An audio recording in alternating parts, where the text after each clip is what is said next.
আসন্ন নিউজিল্যান্ডের বিরুদ্ধে 3 ম্যাচের ওয়ানডে সিরিজে দল ঘোষণা করলো ভারত। সেই দলে দেখা গিয়েছে যে মোহাম্মদ শামিকে ফেরানোই হলো না।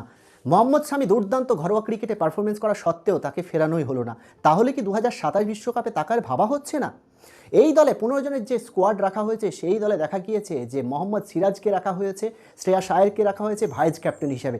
যদিও তার নাকি চোট রয়েছে, চোট না সারলে তার পরিবর্তে অন্য ক্রিকেটার নেওয়া হবে। কিন্তু 15 জনের স্কোয়াডে কারা রয়েছে একবার দেখে নেব এক নজরে। চোট সারিয়ে ফিরেছেন ক্যাপ্টেন শুভমন গিল, তার পাশাপাশি রোহিত শর্মা, বিরাট কোহলিকেও নেওয়া হয়েছে। শ্রেয়াস আয়ারকে নেওয়া হলেও তার নাকি চোট রয়েছে। এবং ওয়াশিংটন সুন্দর রয়েছে, রবীন্দ্র জাদেজা রয়েছেন, মোহাম্মদ সিরাজ, হর্ষিত রানা, প্রসিদ্ধ কৃষ্ণা, কুলদীপ যাদব, ঋষভ পান্তকে দ্বিতীয় উইকেট কিপার হিসেবে রাখা হয়েছে। পাশাপাশি নীতিশ কুমার রেড্ডি, অর্শদীপ সিং, জয়সলকেও কিন্তু নেওয়া হয়েছে 15 জনের স্কোয়াডে। অর্থাৎ 3 ম্যাচের যে ওডিআই সিরিজ খেলবে নিউজিল্যান্ডের বিরুদ্ধে ঘরের মাঠে ভারতীয় দল, সেই দলের স্কোয়াড কিন্তু আজকে ঘোষণা হয়ে গেল।